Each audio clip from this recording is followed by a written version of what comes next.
కవిత, నీకెన్నిసార్లు చెప్పినా ఇప్పుడు గిసుంటి పనులు చేయొద్దని. ముందు పోయి కూర్చో.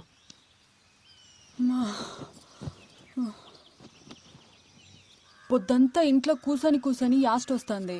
నువ్వేమో దినమంతా నీ పళ్ళ మీద తిరుగుతావు. నేనేం చెయ్యాలి? ఏం చేసినా అది చెయ్యక్ ఇది ముట్టక్ అంటుంటావు. డాక్టర్ అమ్మ ఏం చెప్పిందో యాదుందా? 5వ నెలల గిసుంటి పనులు చేయరాదని చెప్పింది కదా. ఏం కాదులే అయ్యా, డాక్టర్లు అన్నాక గట్లనే చెప్తారు.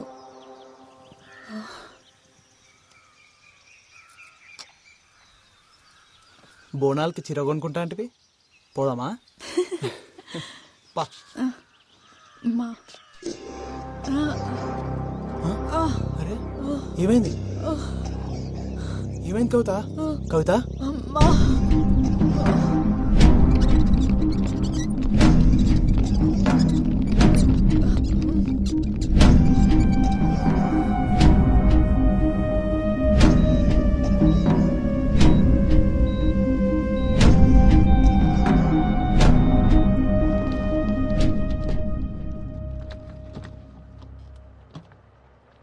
సారీ అండి, మీ అమ్మాయికి మిస్క్యారేజ్ అయింది. అదేంది డాక్టర్ అట్లెట్లా అయింది? అదే మాకు అర్థం కావట్లేదు. ఉన్నట్టుండి హై ఫీవర్ వచ్చేస్తుంది. ఒళ్ళంతా ఏదో పిచ్చి పిచ్చి ర్యాషెస్, బాడీ అంతా ఎడిమాతో స్వెల్ అయిపోయింది. సిమ్టమ్స్కి ట్రీట్మెంట్ ఇస్తున్నాం తప్ప కాజ్ ఏంటో తెలియట్లేదు. గదేంది, మన టెస్ట్ చేసినప్పుడు అంతా బాగానే ఉందట్టు కదా, ఇంతలోనే ఏమై బిడ్డ దక్కపోవడేంది? అదే నేను చెప్దాం అనుకుంటున్నాను, బట్ రీజన్ నాకే అర్థం కావట్లేదు. ఇలాంటి సిచ్యువేషన్ ఇప్పటివరకు చూడలేదు. అంటే ఇప్పుడు కవిత కూడా దక్కదా?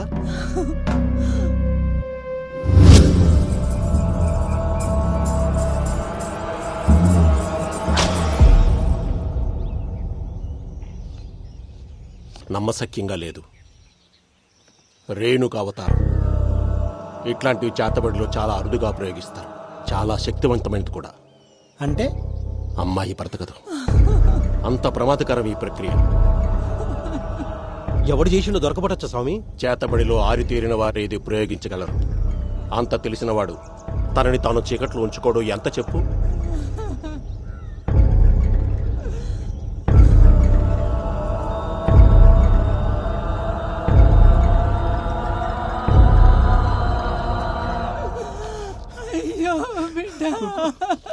ఊకోవే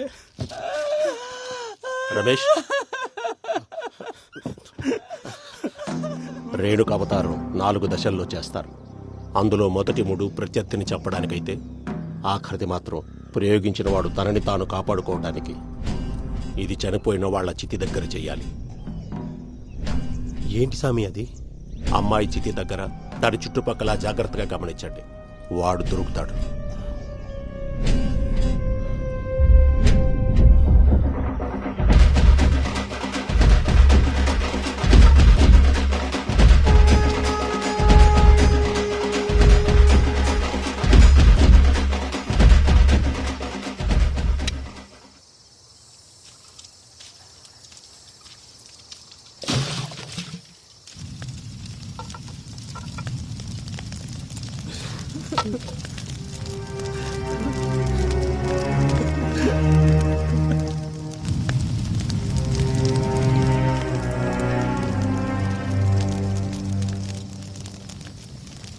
మల్లిగా ఇట్లా రారా.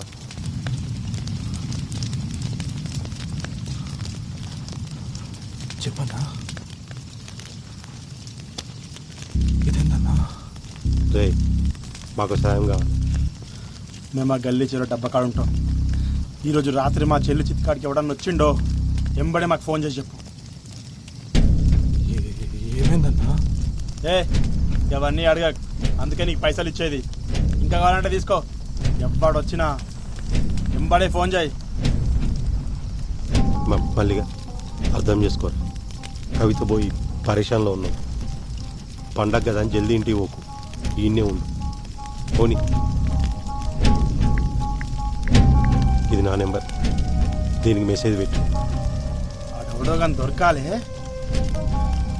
వాళ్ళని కొట్టి కొట్టి చంపాలి.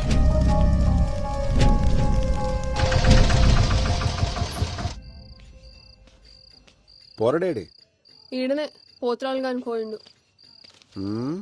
తిరుగులు ఎక్కువైనా ఆయనకి.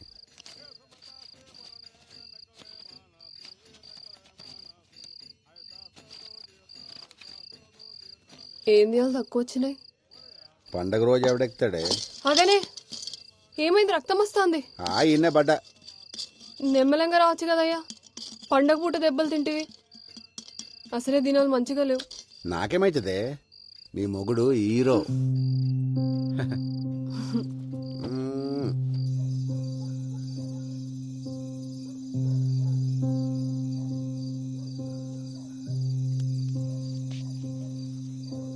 అట్లా ఓయేస్తా.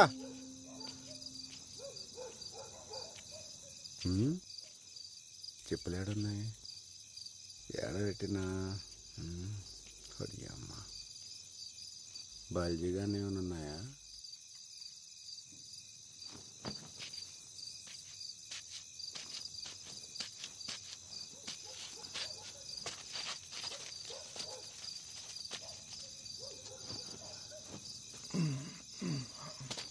ఈడు మారడు.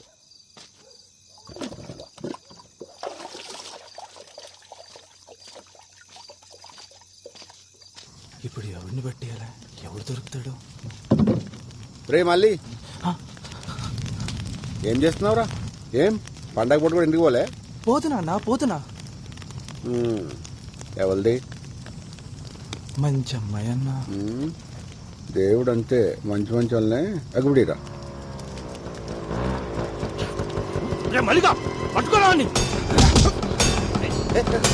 మళ్ళీ ఏం చేస్తున్నావు? ఎవడు?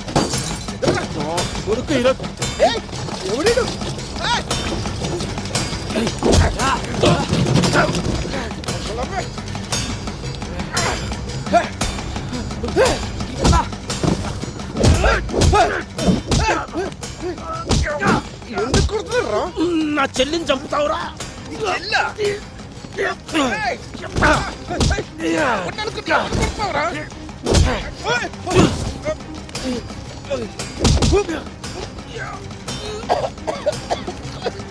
మల్లిగా వచ్చింది పట్టుకోరా, వచ్చింది పట్టుకోరా.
ఎరా బల్జీగా టీవీలలో పోయి వర్లుతురంట.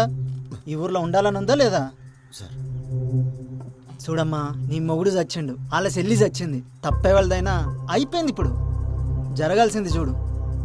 ఇగో వటు 50,000 అక్కరకొస్తాయి. వాళ్ళకి ఇయ్యాల్సిన పనిలే, నేనే పట్టుబట్టి ఇప్పిస్తున్నా, చూసుకో. సార్ అట్లా సార్,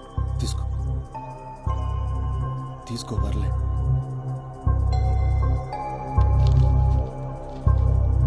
వస్తా సార్.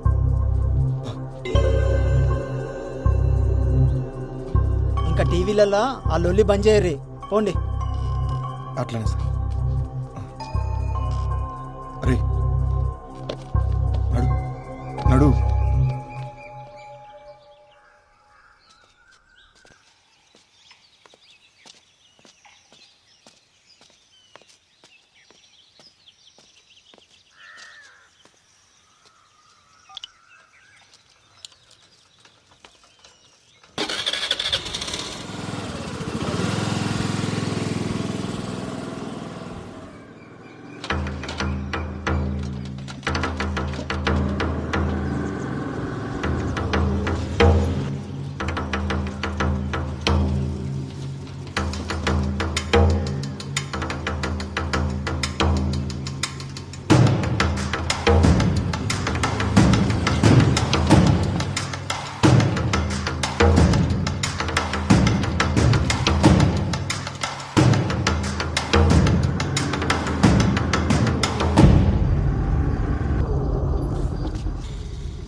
ఏమ్రా పొద్దుగానికెళ్ళి చూస్తున్నావు దొంగ లెక్క వెనకెనకే వస్తున్నావు. ఇచ్చిన పైసలు సరిపోలేదు సాలే, ఇంకా కావాలంటే ఆన్ని అడుక్కోవాల్సి ఉండే.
రమేష్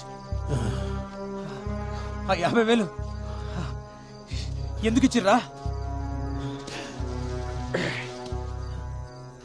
నీ ముఖానికి అదే ఎక్కువ.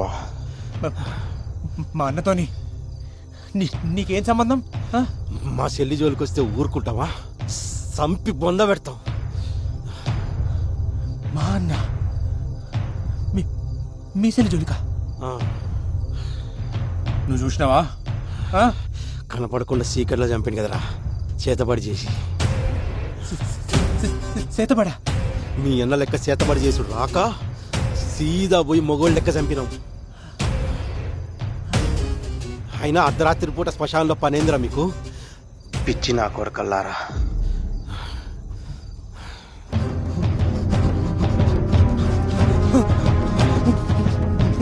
మోహన్ చెప్పండి, నా ముందర చెప్తారా?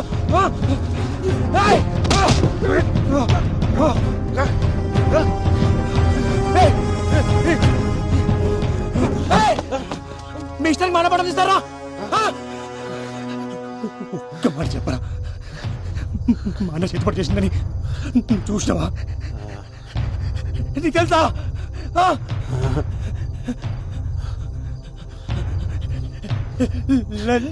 చెప్పిరా అనుమానంతో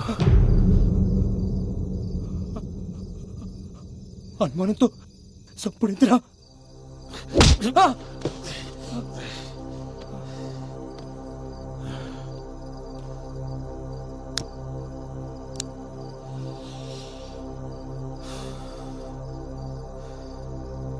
అనుమానం వచ్చింది కాబట్టి అన్నతోటే వదిలేసినాం, లేకపోతే కుటుంబం మొత్తాన్ని కాలబెడుతుండే.